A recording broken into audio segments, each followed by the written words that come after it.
Welcome. I live in Central Florida, and around here we still have some rural areas. We have some pleasant areas where the cows are grazing as you drive by. And you know, when after a cow has her delivery, you know, after her offspring has been born, that cow is now decaffeinated. And with that frivolous remark, I want to segue into what I want to talk about today. You know, if you are listening to this Sabbath, when the Sabbath it has been recorded, this has been recorded on the 18th day of the 12th month on the sacred calendar. And it so happens that on this particular Sabbath, around the world, the synagogues are reading the portion of the Torah which speaks of the horrific story of the sin of the golden calf. And I want to talk about that today by beginning with a story from back in the 1930s up in the Pacific Northwest, up in Oregon. A young evangelist was beginning his career, and in his area of the Willamette Valley, in the small towns around there where people in those days cared about religion, there was a famous skeptic who would come and try to rattle the young preachers. And so this evangelist began speaking, and the skeptic said to him, "Are you saved?" And it was intended to be a trick question, but the man was ready because he knew his Bible. And so he said to him, "You've forgotten the scripture. And you should turn to Matthew 24:13. And he turned to there, and it says, "But he who endures to the end, future, shall be saved." So he knew what to answer. But he who endures to the end shall be saved. Enduring to the end. You know, I myself attended services with people who believed, and this was back in 1968. They believed that in 1972, the Great Tribulation was going to begin, that Jesus Christ would return in 1975. It didn't happen. And it did make a difference, unfortunately, for many of those people.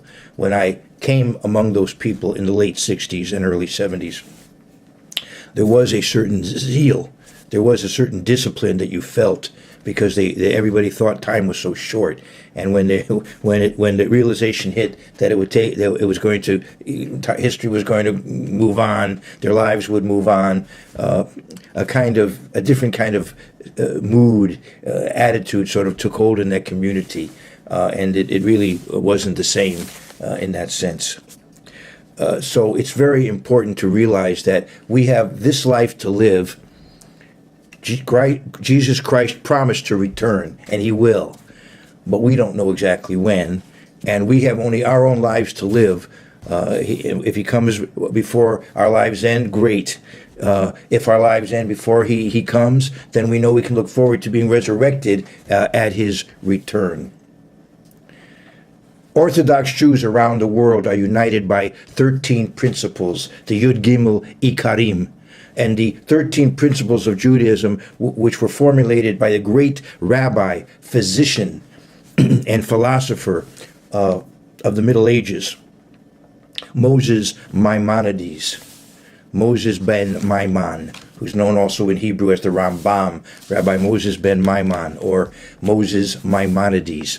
And the 12th principle of the 13 has become a very popular as a source of melodies, songs in the Orthodox Jewish world. In fact, one of the melodies was sung by many Orthodox Jews in the concentration camps during the Holocaust. Ani ma'amin be'emunah shlema, I believe with perfect faith, b'viat HaMashiach, in the coming of the Messiah. V'af al pi sheyitmamea, and even though he may tarry, he may delay, Im kol zeh achakelo b'chol yom sheyavo. With all this, I will wait every day for him to come, loosely translating. Im kol zeh achakelo b'chol yom sheyavo. I will wait every day for his coming. In recent years, that principle has been put to music by the famous performer Mordecai Ben David, and his song, Mashiach, has become quite popular. And we need to keep that in mind And keep that in mind as Christians. And that is what I want to talk about today. Though he may tarry, I will wait. Though he may tarry, I will wait. I was in Matthew 24:13. I want to go to Matthew 24 and verse 44. You know, we're to be occupied with God's work until such time as Jesus Christ does return, when we can do an even greater work. In Matthew 24 and verse 45, Jesus says, "Who then is a faithful and wise servant, whom his master made ruler over his household, to give them food in due season?" That's what I attempt to do week to week, ladies and gentlemen, to give spiritual food in due season. "Blessed is that servant whom his master, when he comes, will find so doing. Assuredly, I say to you, he will make him ruler over all his goods." I go now to verse 48. "But if that evil servant says in his heart, my master is delaying his coming, and begins to beat his fellow servants and to eat and drink with the drunkards, the master of that servant will come on a day when he is not looking for him, and at an hour when he is not aware of, and will cut him in two, and appoint him his portion with the hypocrites. There shall be weeping and gnashing of teeth."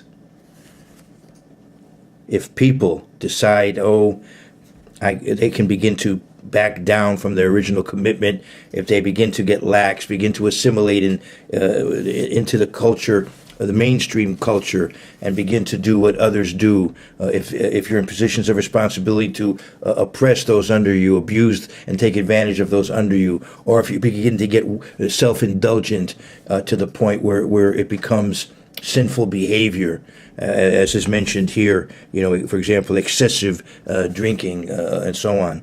That can happen.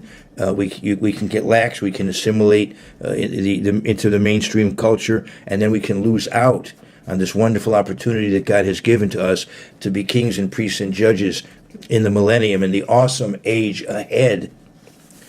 And the Israelites serve as an example to us. In the wilderness, they were on their way to the promised land, liberated from bondage miraculously.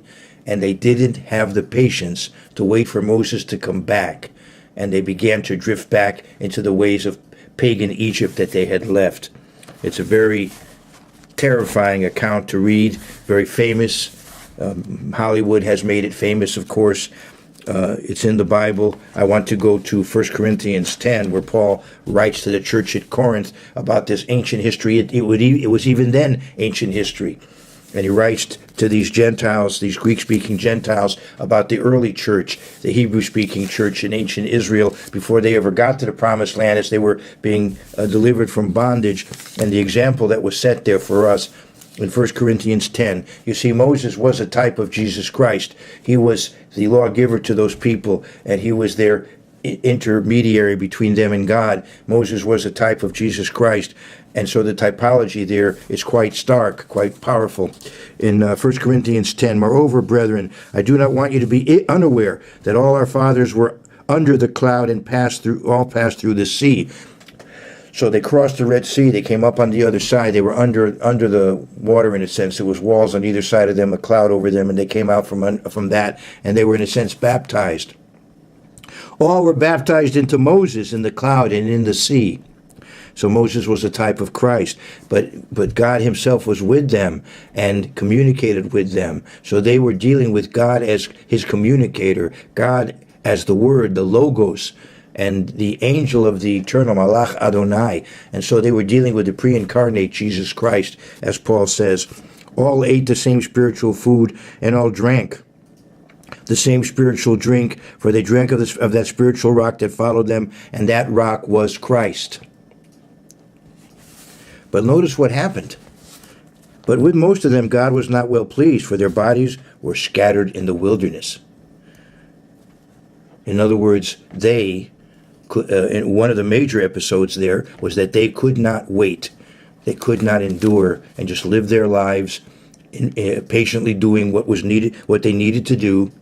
The attitude was, as I read earlier, the Lord delays his coming. And so they begin to sort of, let's pack it in, give it up. Now these things became our examples, to the intent that we should not lust after evil things as they also lusted. And do not become idolaters, as were some of them, as it is written, the people sat down to eat and drink and rose up to play, quoting from the account I'm going to read later to you from the Old Testament. And this rose up to play implies really a sexual orgy. And later, and the next verse explicitly talks about sexual immorality. Let's go back to Exodus 32. As I said, this will be read in the synagogues this very Sabbath that I'm covering it here. In Exodus 32, now when the people saw that Moses delayed coming down from the mountain, the people gathered together to Aaron. Aaron was his older brother, the high priest, and said to him, "Come, make us gods that shall go before us. As for this Moses, the man who brought us up out of the land of Egypt, we do not know what has become of him." Well, first of all, God brought them out. He used Moses, but they should have retained their loyalty to God through this. And yet they were immediately going to deviate from the Ten Commandments. They had been given already the Decalogue, the Ten Commandments, and they understood not to be idolatrous. Yes, they had come out of that background. That had been the case in Egypt, but they had been delivered miraculously. They'd seen the 10 plagues. They'd seen the crossing of the Red Sea. They'd seen the drowning of the Egyptians. And yet, this 40-day period was too much for them, too long for them to wait. How sad. And Aaron, what was Aaron going to do? The pressure was great, and he decided that he would stall for time, perhaps, and have them gather up their jewelry, and then he would try to make something out of it, and he was hoping that perhaps that within that time frame, Moses would return. Well, it didn't happen that way. The people were so zealous that they just got so carried away, they immediately gathered up their jewelry, and it probably pressed him to get the work done, and he got the work done, and Moses did not yet come back, and so unfortunately Aaron, he was not strong enough. He didn't have the intestinal fortitude to resist this pressure. He tried to somehow push it, kick the can down the road, but it didn't work out. And Aaron said to them, "Break off the golden earrings, which are in the ears of your wives, your sons, and your daughters, and bring them to me." So all the people broke off the golden earrings, which were in their ears, and brought them to Aaron. And he received the gold from their hand, and he fashioned it with an engraving tool, and made a molded calf. Then they said, "This is your God, O Israel, that brought you out of the land of Egypt." If you go to Genesis 15 and verse 9, you see that a calf there could be as old as 3 years old. So this was not this was not a baby necessarily. This was a young, virile bull, a young male bull, and a symbol of power and strength and virility. And in those days, the bull was the stand. I'm trying to think of the term. Well, in one sense, it was the throne, or footstool, maybe would be the right term, the footstool of the god. The god was pictured as standing on the bull, or riding the bull. The bull was like the footstool or the throne of the god. And so this was the picture that they had, and so they were worshiping God, but through this bull. This bull was picturing, in effect, God's throne, and there was a connection there with the worship of the heavens, which were so influential in ancient times. What else did people have to do? Especially out in the Sinai, you look up at the stars, and they're so vivid, and people followed the movements of the stars and were heavily influenced by them.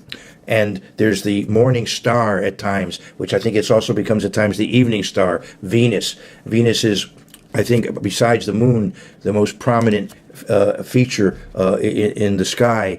And Venus is associated with the goddess of love, with Aphrodite or Venus, and Frigga in Germany and in the Scandinavia, and so we have Viernes in Spanish, and a similar word in French and then we have the English word Friday. The sixth day of the week is associated with the goddess of love, and Venus can be seen with horns. It has the light of Venus looks like horns, like a rays, like a horns, and so the worship of the cow, the sacred cow, as it were, or the bull, is connected with Venus. There's a connection there with the bull, the horned bull or cow, and then with Venus. And so that is also a part of what's going on here probably. Later on, when the northern kingdom split from the southern kingdom, again, the worship of the young bull, became a part of Israelite worship in the north.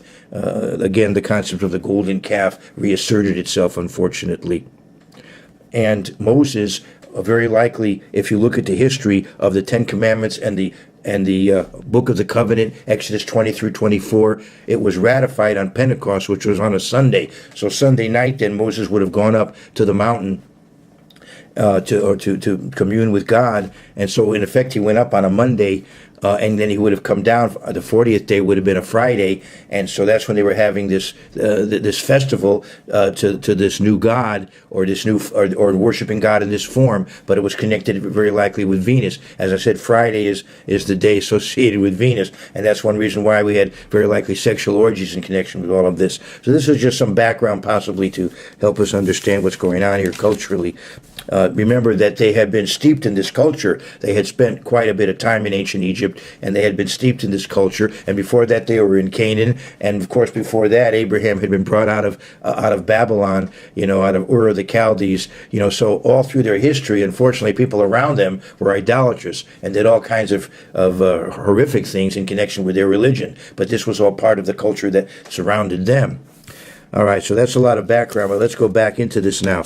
Verse 4, Then he received the gold from their hand, and he fashioned it with an engraving tool and made a molded calf. Then they said, This is your God, O Israel, that brought you out of the land of Egypt. And so they were trying to worship God through this image, which distorts, of course, reality, and it leads to a slippery slope to wrong practices, obviously. So when Aaron saw it, he built an altar before it, and Aaron made a proclamation and said, Tomorrow is a feast to Yahweh, a feast to the Lord, a feast to the Eternal, Adonai. And yet they were doing it in this way. So they were, in effect, perverting God's religion. So you see, that can happen. You can claim to be worshiping God and yet so distort it and do all kinds of distorted things, claiming to worship God. And, of course, a lot of horrific things have been done over the centuries in the name of God, as you know. Then they rose early on the next day, offered, and why did they get up so early? Possibly to see the morning star, to Venus.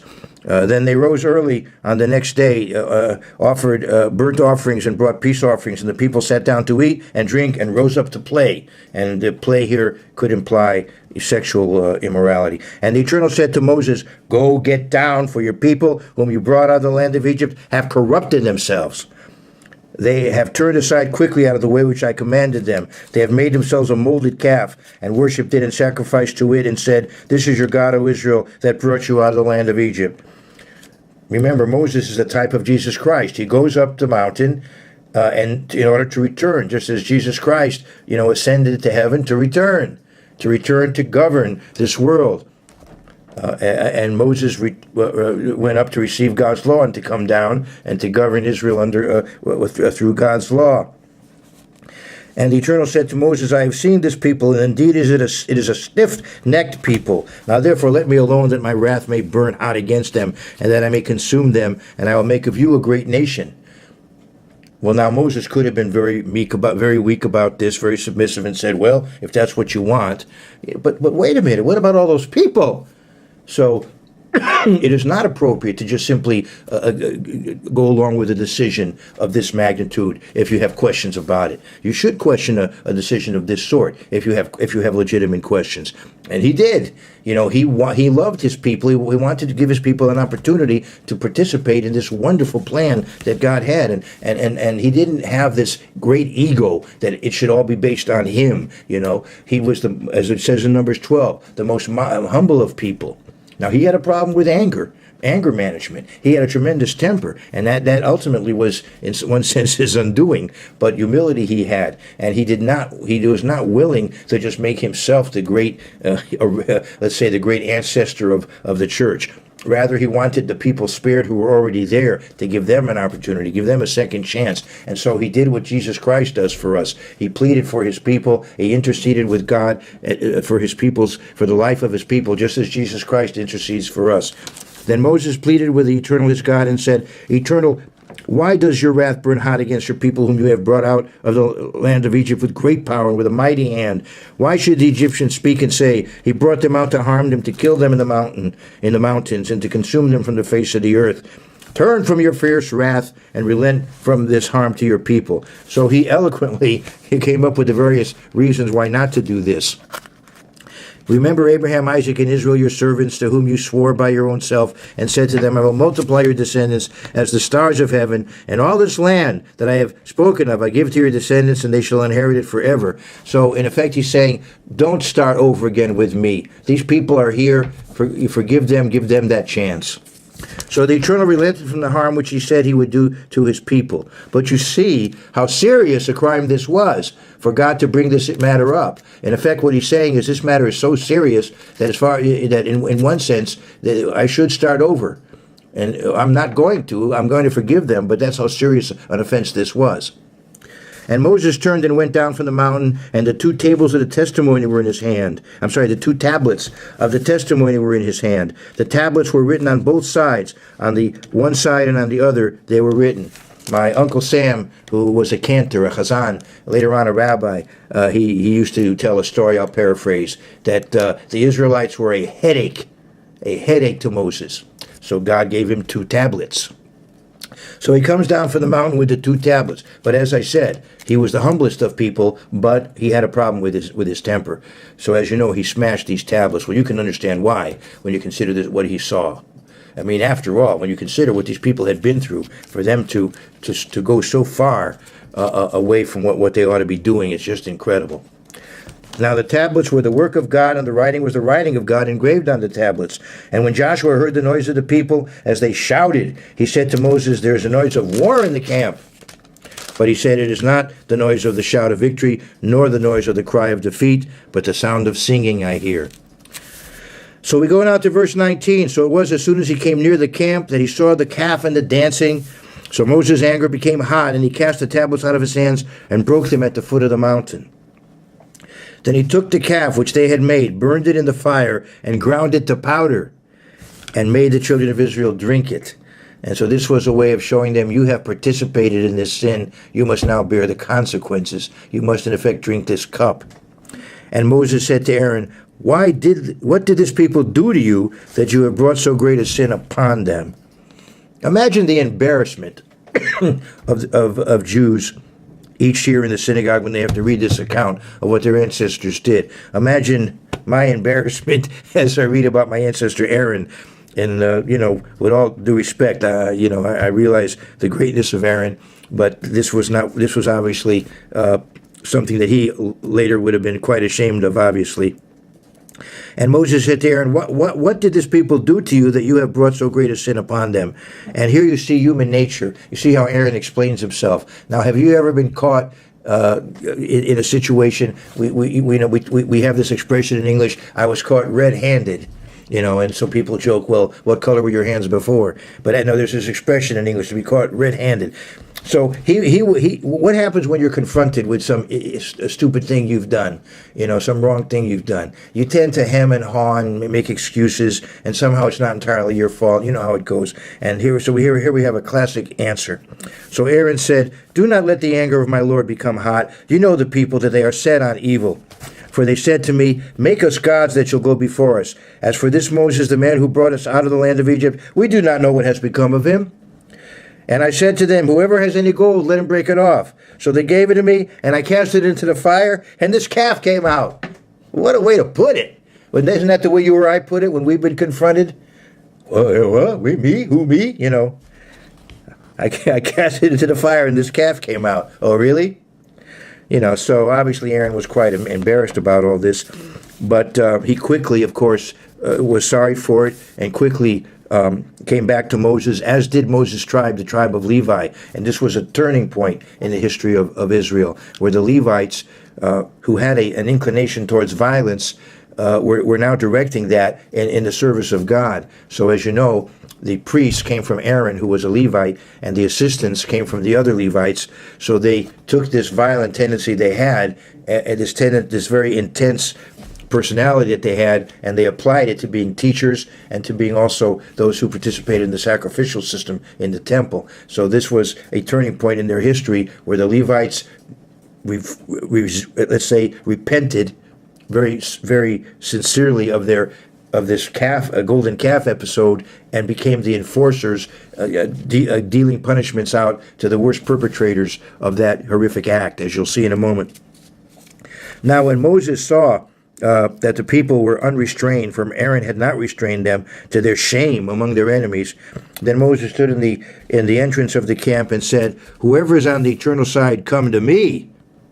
And all the sons of Levi gathered themselves together to him. So as I said, this was a turning point in the history of Israel. The Levites now became those who would become the over the centuries, the ones who would be conducting the rituals and teaching the law. And he said to them, "Thus says the eternal God of Israel, let every man put his sword on his side and go in and out from entrance to entrance throughout the camp, and let every man kill his brother, every man his companion, and every man his neighbor." So the Levites had to take their fellow Israelites and execute the perpetrators of this offense, the ringleaders of this offense. It was a capital offense. So the sons of Levi did according to the word of Moses, and about 3,000 men of the people fell that day. So there had to be the execution of 3,000 people. That's the seriousness of that crime. Then Moses said, "Consecrate yourselves today to the Eternal, that he may bestow on you a blessing this day. For every man has opposed his son and his brother."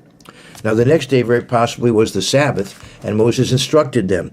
Now it came to pass on the next day that Moses said to the people, "You have committed a great sin. So now I will go up to the Eternal. Perhaps I can make atonement for your sin." So you see the typology here, as Jesus Christ makes atonement for us. Then Moses returned to the Eternal and said, "Oh, these people have committed a great sin and have made themselves a god of gold. Yet now, if you will forgive their sin, but if not, I pray, blot me out of your book which you have written." So you see, Moses was willing, in effect, to give his life for his people. He took responsibility, and he just later on, as Paul writes, he says, if I could give myself up to save my people, I would do it. Well, Jesus Christ, of course, has done this for us. Jesus Christ gave his life for us. And the Eternal said to Moses in verse 33, "Whoever has sinned against me, I will blot him out of my book." Well, you read about the book of life in the book of Revelation when you come to the end of the Bible. Either we live forever or we're dead forever. You know, our destiny is to be spirit and live forever in the family of God, or our destiny is to be annihilated and no longer exist. "Now therefore go, lead the people to the place of which I have spoken to you. Behold, my angel shall go before you." And this is the pre-incarnate Jesus Christ. God would go before them as God the Word, the communicator, the messenger. And that's why in your English translations, angel here is in capital with a capital A. This is the uncreated angel. This is the pre-incarnate Jesus Christ. "Now therefore go, lead the people to the place which I have spoken to you. Behold, my angel shall go before you. Nevertheless, in the day when I visit for punishment, I will visit punishment upon them for their sin." So it would seem to indicate that over time there would be trouble that would come to certain people because of their participation in this sin. They may not have been the worst offenders, but because of their participation, they could look forward to certain penalties that would come upon them for over time for this episode. Verse 35, "So the Eternal plagued the people because of what they did with the calf which Aaron made." So this very serious offense is recorded for us here, and we can understand not to get into this attitude just because time is going on, because Jesus Christ hasn't returned on some timetable that we have concocted, that we should therefore assume he's not going to keep his commitments. He is going to keep his promises. He came the first time. He died for us. He's coming a second time, as he promised. Pardon me. God is the winner. God has a plan, and he's going to carry it out. And he's carrying it out on his timetable, and not on ours. I'd like to go to the book of Luke, the 12th chapter, and verse 42. Luke 12 and verse 42. "And the Lord said," so here Jesus is speaking to Peter, "and the Lord said, who then is that faithful and wise steward, this is Luke 12:42, whom his master will make ruler over his household, to give them that portion of food in due season? Blessed is that servant whom his master will find so doing when he comes. Truly I say to you, that he will make him ruler over all he has." But if that servant says in his heart, my master is delaying his coming, and begins to beat the male and female servants, and to eat and drink and be drunk, if he becomes just occupied with the here and now, with for simply the physical, and neglects the spiritual, because time is going on and things haven't come to a head as he anticipated, that's a very, very dangerous attitude to take, and you can in effect lose out on the wonderful gift that God has given us. Verse 46. Let's go back to verse 45. But if that servant says in his heart, my master is delaying his coming, and begins to beat the male and female servants, and to eat and drink and be drunk, the master of that servant will come on a day when he is not looking for him, and at an hour when he is not aware, and will cut him in two, and appoint him his portion with the unbelievers. The fact that you knew better at one time, well, that's, it's good that you knew better then, but you have to follow through. You have to keep your commitment. Luke 21 and verse 36. This is a verse I would recommend to commit to memory. Luke 21 verse 36. We are to be alert. We are to be watchful. We're not to let ourselves become lax and lackadaisical, as it were, and not to keep our commitment, and not to be zealous about our commitment. We are to continue to grow. We are to continue to overcome each day of our lives. Luke 21:36. Watch. We have to be on the alert. Watch, therefore, and pray always, that you may be counted worthy, that you may be counted worthy to escape all these things that will come to pass. Certainly great troubles are coming before the second coming of Christ, what the Jews call Chevlei Mashiach, the labor pains of the Messiah. When a woman gives birth, it's often very painful. Then she forgets about it once the child is born. But there are these labor pains before the birth of the child, and that's what the world is going to go through as well. The world, unfortunately, will know great torment because this is a sinful world, and eventually the sins will grow to such a degree that God will have to intervene in a very severe way to punish this sinful world, and Jesus Christ will then come to overcome the world in the sense of taking over the world and running it appropriately. A new world based on love, based on God's love, unselfish, outgoing concern, a world ruled by Jesus Christ and the resurrected saints. So in the meantime, we need to be alert. Watch, therefore, and pray always that you may be counted worthy to escape all these things that will come to pass and to stand before the Son of Man. Though he may tarry, I will wait every day for him to come.